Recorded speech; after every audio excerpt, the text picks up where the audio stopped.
जब व्यक्ति की ग्रह दशा बेकार चलती है, जब व्यक्ति को यश नहीं मिलता है, जब व्यक्ति को सम्मान नहीं मिलता है, व्यक्ति एक ही जगह अटक कर रह जाता है, उसको सफलता नहीं मिलती है, जब व्यक्ति को बार बार अपयश मिलता है, जब व्यक्ति को बार बार टेंशन आता है, वो डिप्रेशन में पड़ा रहता है, चिंता में पड़ा रहता है, तो शिव जी को केवल दो चीज़ें ऐसी चढ़ती है जो हमारे भीतर के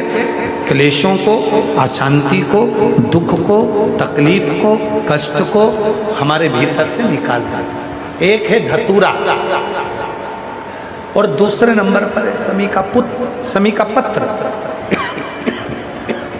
एक धतूरा और दूसरे नंबर पर समी का पत्र। ये जो समी का पत्र होता है, शमी का जो पत्ता होता है, इस पत्र में इतनी प्रबलता होती है शमी के अंदर कि जैसे कहते हैं शमी की जो लकड़ी होती है, अगर वो आगी में डाली जाती है तो वो शमी की लकड़ी आगी में लंबे समय तक चलती है, उसकी आग बुझती नहीं है, सारी लकड़ियों की आग जल्दी बुझ जाती है, पर शमी की लकड़ी की आग लंबे समय तक चलती है। उसी तरह एक शमी का पत्र जब हमारे भीतर बहुत क्लेश होता है, अशांति होती है, टेंशन होता है, डिप्रेशन होता है, जब मन में अशांति होती है, चिंता होती है, व्याधियाँ आती हैं, तो एक शमी का पत्र जब हम भगवान देवाधिदेव महादेव को समर्पित करना चालू कर देते हैं तो हमारे भीतर की जो भी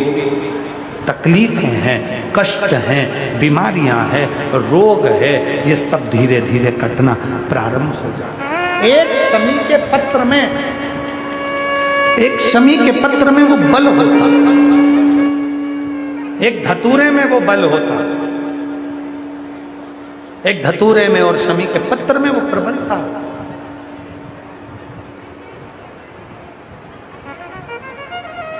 धतूरे को भी तीन तरह से चढ़ाया जाता है। जब घर में बहुत क्लेश होता है, अशांति होती है, तो धतूरे को चढ़ाने के बाद शिव जी पे जल चढ़ाया जाता है। जब कोई घर में बड़ी बीमारी आ जाती है और डॉक्टर ने कह दिया कि इसकी तो ऑपरेशन ही कराना पड़ेगा, इसको कहीं ना कहीं तकलीफ ज़्यादा ही है और ऐसा लग रहा है कि बहुत तकलीफ में जाएगी ये बीमारी, उस समय पर धतूरे में लाल चंदन और पीला चंदन लगाकर शिव जी को चढ़ाया जाता है। और तीसरे नंबर पर